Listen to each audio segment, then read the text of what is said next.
नमस्कार मित्रांनो, आता सकाळचे 5:30 वाजता आहे. आज घिसनेश्वरला जायचंय कस्टमरला घेऊन, पण त्याच्या अगोदर आपल्याला सीएनजी भरावं लागेल. आता 24 तास सीएनजी झाला आपल्या साई पंढरीला नांदूर नाक्यावरती. तर आधी तिथं सीएनजी भरणार आणि नंतर कस्टमरला पिकअप करणार. चला सीएनजी पंपावर आल्याच्या नंतर पंप तर पूर्ण सामसुमे, अजिबात गर्दी नाही. आता एवढ्या पहाटे गर्दी कशी राहील मित्रांनो. आपला सीएनजी भरणारा सुद्धा कॅबिन मध्ये जाऊन बसलाय, बघू शकता. आपली गाडी बघितली, भाऊ लगेच आला सीएनजी भरायला. गाडी नोजल लावलं, पण आपल्या गाडीमध्ये पहिला सीएनजी थोडा असल्यामुळे गाडीमध्ये सीएनजी थोडाच बसला भावांना. तर नाशिकला ना सीएनजीचं टेन्शनच नाही मित्रांनो. नांदूर नाक्यावर तर 24 तास साई पंढरीला सीएनजी असतो. हेडेकच कमी झालाय. आता आलोय मी कस्टमरला पिकअप करायला हॉटेल. इथं पोहोचल्याच्या नंतर सगळ्यात अगोदर कस्टमरला केला कॉल. तुमच्या भावाने हॉटेलला आलोय कस्टमरला त्याच पिकअप करायला जे काल घेऊन फिरत होतो मी. तर घिसनेश्वरला जायचं, पण कस्टमर फोनच उचलत नाही. 6 वाजता बोलवले, आता 6 वाजून 10 मिनिटं झाली मित्रांनो.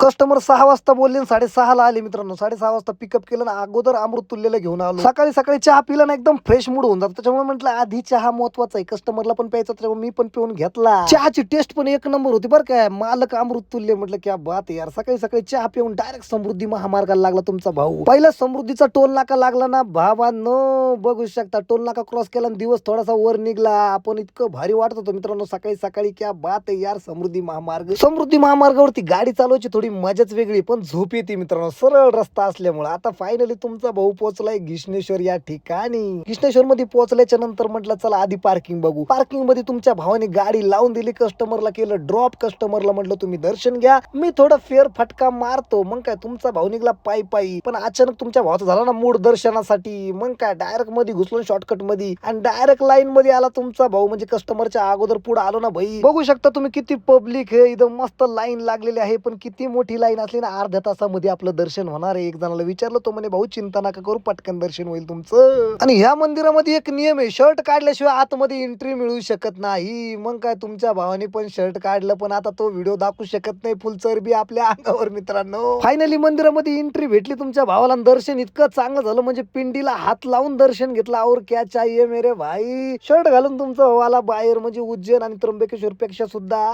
या मंदिरामध्ये मला लय भारी दर्शन भेटलं मित्रांनो, एक नंबर. आणि मंदिर पा किती भारी मस्त टाकाटक मध्ये. नंदीचं पण दर्शन घेऊन टाकलं तुमच्या भावाने. बरीच पब्लिक आली, पण अर्ध्या तासामध्ये तुमच्या भावाचं दर्शन झालं यार. पहिल्यांदा ना इतकं लवकर दर्शन झालं ना एखाद्या मंदिरामध्ये, कारण की आता आहे ना सुट्ट्या लागलेल्या. सुट्ट्या असल्यामुळे ना प्रत्येक मंदिरामध्ये दुनिया भराची गर्दी, पण ह्या मंदिरामध्ये ना अर्ध्या तासामध्ये दर्शन झालं. त्याच्यामुळे मन आहे ना एकदम खुश होऊन गेलं. आता फिरायला ना भरपूर टाइम आहे आपल्याकडे, त्याच्यामुळे काय मस्त मंदिराचे फोटो काढू, मस्त व्हिडिओ वगैरे काढू, स्टेटस स्टोऱ्या ठेवून देऊ. पब्लिक पण खुश ना, आपण पण खुश. चला आता फोटो वगैरे व्हिडिओ सगळं काढून झालंय मित्रांनो. चला भेटू नेक्स्ट ब्लॉग मध्ये. तोपर्यंत लाईक करा, फॉलो करा. आणि माझी गाडी जर बुक करायची असेल तर इंस्टाग्राम वरती मेसेज करा ना पब्लिक. पण फॉलो करायला विसरू नका पब्लिक.